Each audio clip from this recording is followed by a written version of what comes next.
Senhor esteja convosco. Proclamação do Evangelho de Jesus Cristo segundo João. Naquele tempo, disse Jesus aos judeus: se eu der testemunho de mim mesmo, meu testemunho não vale. Mas há um outro que dá testemunho de mim, e eu sei que o testemunho que ele dá de mim é verdadeiro. Vós mandastes mensageiros a João, e ele deu testemunho da verdade. Eu, porém, não dependo do testemunho de um ser humano, mas falo assim para a vossa salvação. João era uma lâmpada que estava acesa e a brilhar, e vós, como prazer, vos alegrastes por um tempo com sua luz. Mas eu tenho um testemunho maior do que o de João, as obras que o Pai me concedeu realizar. As obras que eu faço dão testemunho de mim, mostrando que o Pai me enviou. E também o Pai que me enviou dá testemunho a meu favor. Vós nunca ouvistes sua voz, nem vistes sua face, e sua palavra não encontrou morada em vós, pois não acreditais naquele que ele enviou. Vós examinais as Escrituras, pensando que nelas possuís a vida eterna. No entanto, as Escrituras dão testemunho de mim, mas não quereis vir a mim para ter a vida eterna. Eu não recebo a glória que vem dos homens, mas eu sei que não tendes em vós o amor de Deus. Eu vim em nome do meu Pai, e vós não me recebeis. Mas se um outro viesse em seu próprio nome, a este vós o receberíeis. Como podereis acreditar, vós que recebestes glórias um dos outros, e não buscais a glória que vem do único Deus? Não penseis que eu vos acusei diante do Pai. Há alguém que vos acusa, Moisés, no qual colocais a vossa esperança. Se acreditasses em Moisés, também acreditarias em mim, pois foi a respeito de mim que ele escreveu. Mas se não acreditais nos seus escritos, como acreditareis então nas minhas palavras? Palavra da salvação.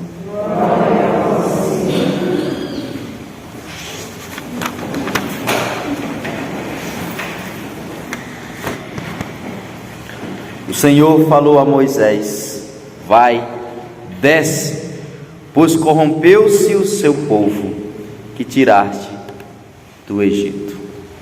Corrompeu-se o seu povo. Quando nós rezamos sobretudo a liturgia desta semana, de forma muito particular, nós percebemos de algum modo a reclamação de Jesus para com os mestres da lei, para com os fariseus, exatamente porque eles estão corrompidos, totalmente corrompidos. Só que é uma corrupção muito sutil, inclusive, e aqui que está um probleminha gravíssimo. Corrupção sutil, porque tem aquela corrupção escancarada, todo mundo vê, todo mundo enxerga, mas tem aquela corrupção sutil, ou seja, que engana inclusive a própria pessoa que é corrupta. E aqui eu não estou me referindo à corrupção de dinheiro ou algo do tipo, estou falando de uma corrupção que é da verdade do Evangelho, que essa é pior ainda, a corrupção da verdade do Evangelho. Ou seja, existe a verdade própria do Evangelho, eu deixo de segui-la para seguir as minhas próprias verdades, as minhas próprias convicções, aquilo que eu acho, que eu penso e entendo que é melhor. Essa corrupção é a mais grave possível, com toda a gravidade de outras corrupções, mas essa é mais grave ainda. Por quê? Porque corrompe aquilo que é mais significativo, a compreensão da palavra de Deus, a compreensão do Evangelho. E os fariseus e os mestres da lei, eles interpretavam a Sagrada Escritura ao seu modo, e é isso que Jesus fala: se vocês acreditassem no que Moisés tinha dito, no que está escrito nas Escrituras, vocês acreditariam em mim. Ou seja, eles acreditavam a partir do que eles achavam certo, uma interpretação pessoal, corrupção da palavra de Deus. E o Senhor, a gente, quando compara a leitura com o Evangelho, nós compreendemos bem nesse sentido a mensagem principal que nosso Senhor está querendo dizer. Essa corrupção que significa exatamente fazer a sua própria vontade em vez da vontade de Deus. Segue o seu querer em vez do querer de Deus. Segue as suas intuições em vez das intuições de Deus. Conclusão: cai no abismo do pecado. Quem escolhe o contrário da palavra de Deus, quem escolhe o contrário da Sagrada Escritura, escolhe cair no abismo do pecado, que foi o abismo que os fariseus caíram, que os mestres da lei caíram, e Jesus reclama exatamente sobre isso. E Jesus pega muito firme e pesado, porque recusar a palavra de Deus é recusar o próprio Deus. Se eu recuso a proposta de Deus, eu estou recusando o próprio Deus. Os fariseus, os mestres da lei, recusaram a Jesus, e isso preocupa ele. Por que Jesus fica preocupado com os fariseus e os mestres da lei, que é o grupo no qual está inserido aqui o Evangelho, e Jesus está reclamando para com eles? Porque quem nega nosso Senhor Jesus Cristo de forma livre não se salva. E Jesus fica preocupado, que quem nega de forma consciente, de forma evidente, clara, não se salva.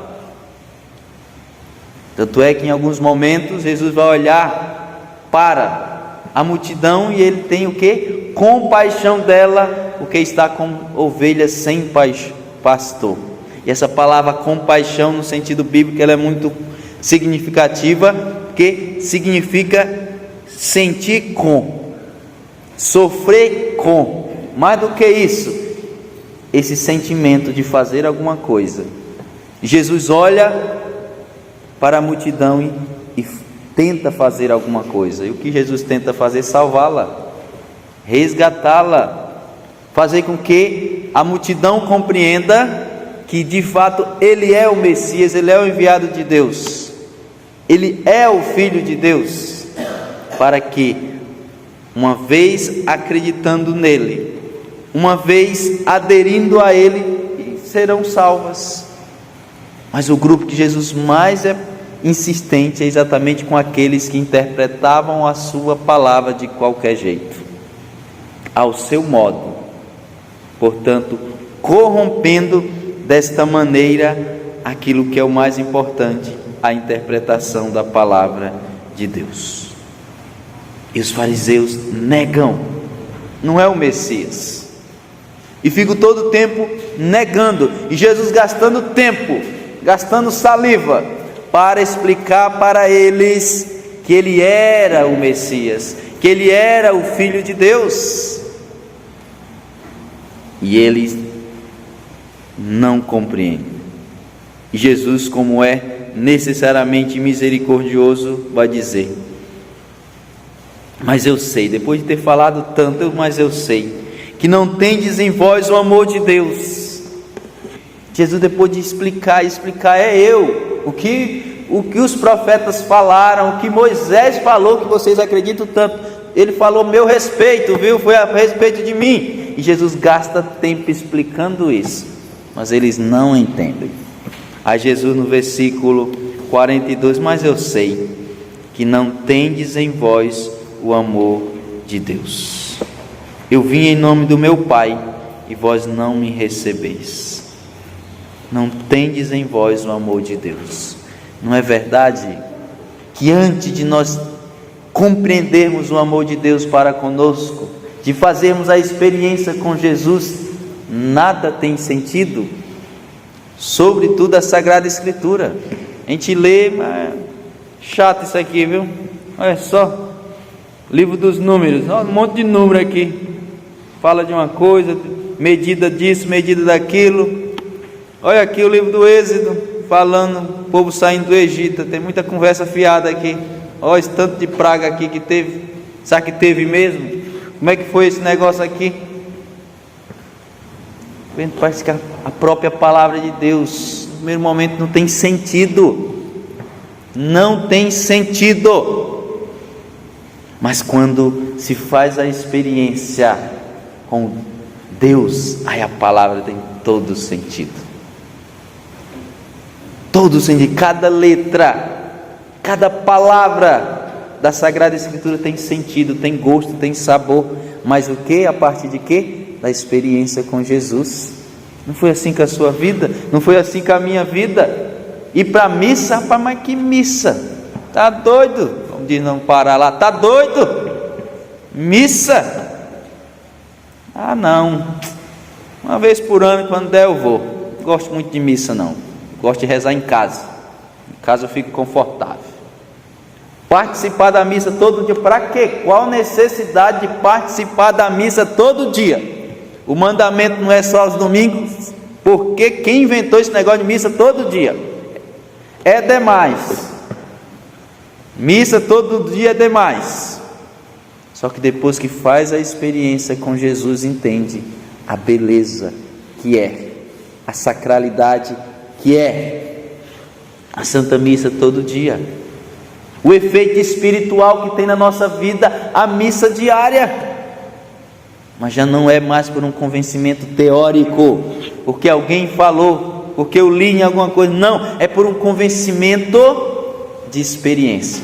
E esse ninguém muda, e esse ninguém tira. A experiência ninguém tira. Se for uma coisa teórica, alguém pode vir com um ótimo discurso e convencer que o que você acreditava está errado. E tem boas pessoas com bons discursos. Tem teólogos aí que se acham melhor do que nosso Senhor Jesus Cristo, a ponto de contradizer a sua palavra. Ou seja, ele é melhor do que Jesus. Pense, melhor do que Jesus. Tem teólogo, tão teólogo, que se acha melhor do que a igreja. É forte, viu? Olha só que teólogo, viu? Rapaz, melhor do que a igreja, melhor do que a tradição, melhor do que o magistério. Ah, não é bem assim não. O cara é bom mesmo, viu? O cara é bom, melhor do que a tradição, melhor do que a igreja e melhor do que nosso Senhor Jesus Cristo. O cara é o cara. Mas eu posso dizer com as palavras de Jesus, é porque não tem nele o amor de Deus. Que quem tem o amor de Deus entende de forma diferente, compreende de forma diferente, vive de forma diferente, muda tudo. Por isso que eu olho por algumas atitudes de tantas pessoas e digo, é porque não tem o amor de Deus, porque quando tem, não age assim, não faz assim.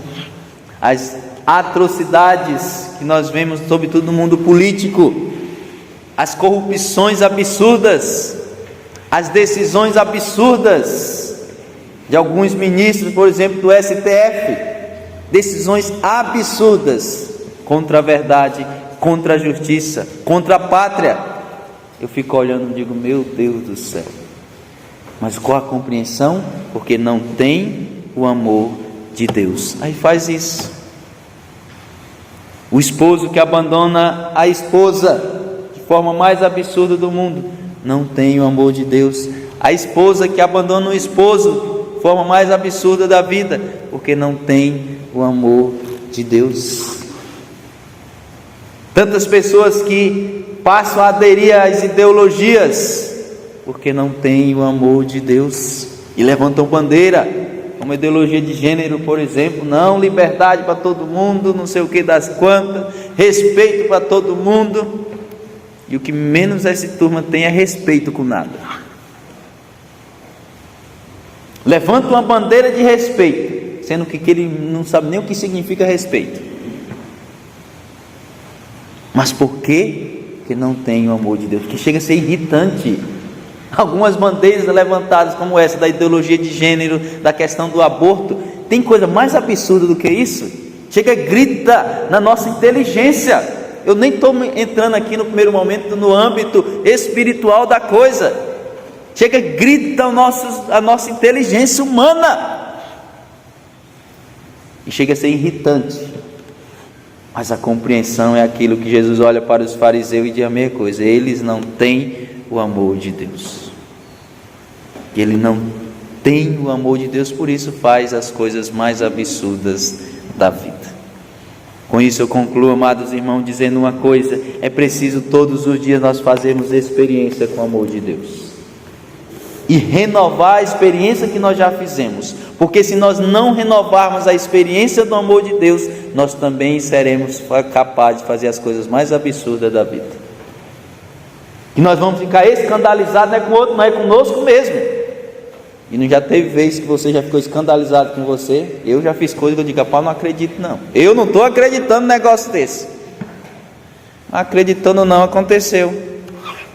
Se nós não renovarmos a nossa experiência de amor com Jesus, nós faremos coisas absurdas.